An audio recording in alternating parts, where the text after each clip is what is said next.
Do you find that you have tight wrists and ankles? How do you even know? A couple of quick little tests are, if you do a down dog, those of you familiar and who have done yoga, if you do a down dog and you can get your heels to the ground, then you have pretty good ankle mobility. If you can't touch the ground, then you probably need to work on that. Another way to find out if your ankles are tight are if you go into a squat and you just naturally roll forward instead of being able to keep your feet flat on the ground.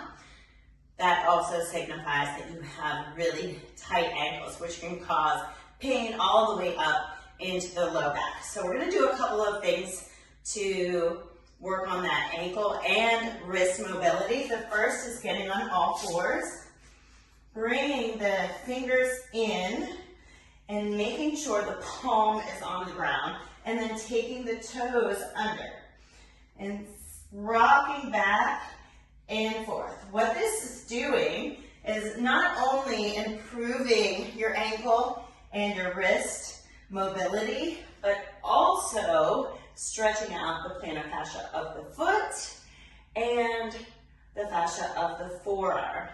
Another exercise that you can do is, of course, your down dog, and really pushing one ankle down and then the other until you're able to start working toward bringing both down to the ground.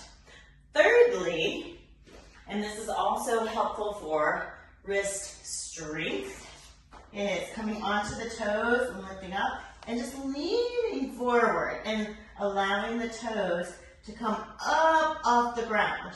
So when I do that, my shoulders are going to be in front of the toes, and it's going to work on your wrist mobility and your wrist strength. So it'll be very uncomfortable at first.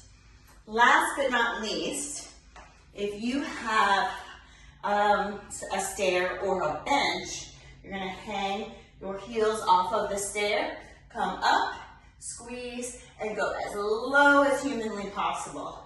And go through that range of motion about 20 times. So enjoy a little ankle and wrist mobility and decrease that pain in those joints.